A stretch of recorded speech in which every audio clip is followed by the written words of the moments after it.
Assalamualaikum warahmatullahi wabarakatuh. Alhamdulillahirabbil alamin wassalatu wassalamu ala asrofil anbiya'i wal mursalin wa ala alihi washabbihi ajmain. Amma ba'du. Pertama-tama marilah kita panjatkan rasa syukur kita terhadap kehadiran Allah Subhanahu wa taala di mana yang telah memberikan kita kesempatan pada kali ini untuk melaksanakan presentasi kita kali ini.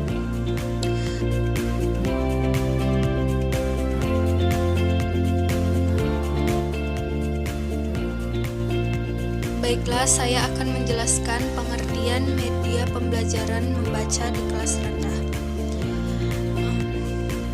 Media berasal dari bahasa Latin, yaitu bentuk jamak dari medium, yang secara harfiah berarti perantara. Perantara di sini dapat diartikan sebagai alat bantu dalam proses mendapatkan sesuatu. Dalam konteks pembelajaran membaca, media dapat diartikan sebagai alat bantu untuk mendapatkan pesan yang terdapat dalam bacaan agar lebih mudah dipahami khususnya bagi para siswa SD.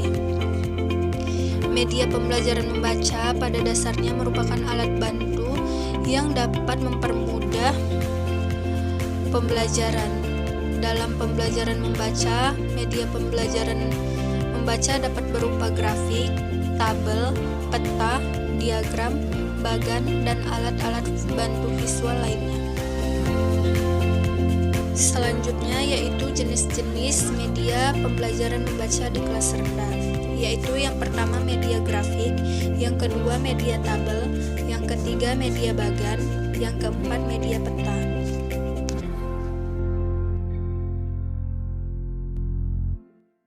Baiklah, saya akan menjelaskan yang pertama yaitu media grafik. Grafik memberikan gambaran perbandingan atau gambaran asosiasi antara dua atau beberapa variabel, serta menyusun dan mengintisarikan serta melaporkan hubungan antara data statistik dengan bagian-bagian lain secara komprehensif, singkat, padat, dan sederhana. Grafik ini merupakan bentuk penyajian visual yang dipakai untuk membandingkan jumlah data pada saat-saat yang berbeda. Banyak hal yang harus diuraikan secara panjang dapat ditunjukkan dalam sekejap dengan gambar grafik. Yang kedua yaitu media tabel. Media tabel merupakan salah satu media pembelajaran membaca, disajikan dalam bentuk data yang diklasifikasikan secara sistematik dalam jumlah menurut kesatuan tertentu. Dari judul, kita dapat mengetahui secara singkat tetapi jelas pokok yang terkandung dalam tabel itu. Dalam judul diterangkan mengenai apa, di mana, dan bagaimana perkembangan suatu fakta tertentu.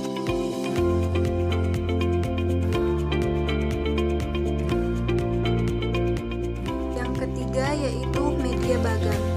Bagan merupakan alat bantu pembelajaran membaca sebagai bentuk hubungan antara suatu pokok, tanpa harus ada keterangan dalam jumlah. Jenis bagan ditentukan oleh penggunaan gambar-gambar simbolik seperti balok, garis, panah, lingkaran, peta yang disebut sebagai bagan balok atau histoorganisme, bagan lingkaran, bagan gambar, bagan arus, dan bagan pohon. Yang keempat yaitu media peta. Peta juga merupakan salah satu media pembelajaran membaca yang sering digunakan oleh guru dalam mengajar. Peta tidak sekedar menunjukkan geografis, tetapi juga menghadirkan fakta dan informasi serta hubungannya.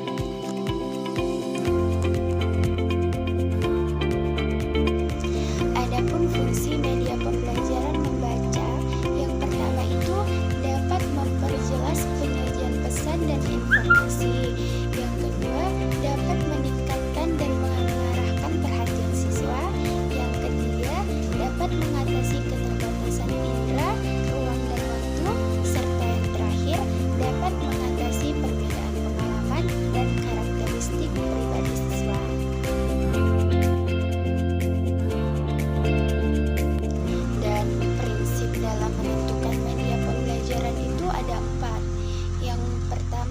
fungsional. Artinya, cocok dengan tujuan pembelajaran yang dilakukan dan benar-benar menunjang ketercapaian tersebut.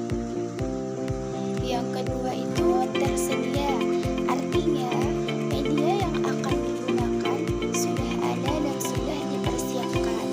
Yang ketiga murah, jadi media yang digunakan ini tidaklah harus mahal, tetapi terjangkau dan sesuai dengan kemampuan yang dimiliki. Lalu yang terakhir itu menarik, artinya media yang digunakan itu haruslah media yang menarik dan sesuai dengan kebutuhan siswa. Langkah-langkah menggunakan media pembelajaran. Yang pertama itu baca judulnya. Langkah pertama ini merupakan langkah terpenting. Persiapkan isi judul grafik, tabel, diagram, atau peta yang dihadapi. Karena judul merupakan ringkasan yang padat tentang isi informasi yang akan disampaikan.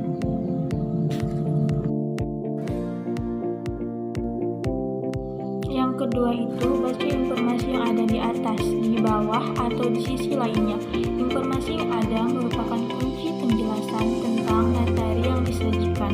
Dapat berupa urutan tahun, presentasi, dan angka-angka.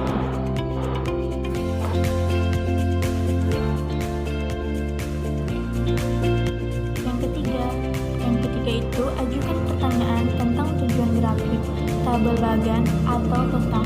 Kita dapat mengetahui tujuan grafik, tabel, bagan, atau peta dengan mengubah judul itu menjadi pertanyaan. Di mana, seberapa banyak, atau bagaimana terjadi? Dan jawabannya ada pada grafik, tabel, bagan, atau peta tersebut. Yang terakhir atau yang keempat, baca grafik, tabel, bagan, atau peta. Sementara membaca menyeluruh, tetaplah ingat akan maksud dan tujuannya, dan ingat dapatkan keterangannya dalam informasi yang disajikan di sana.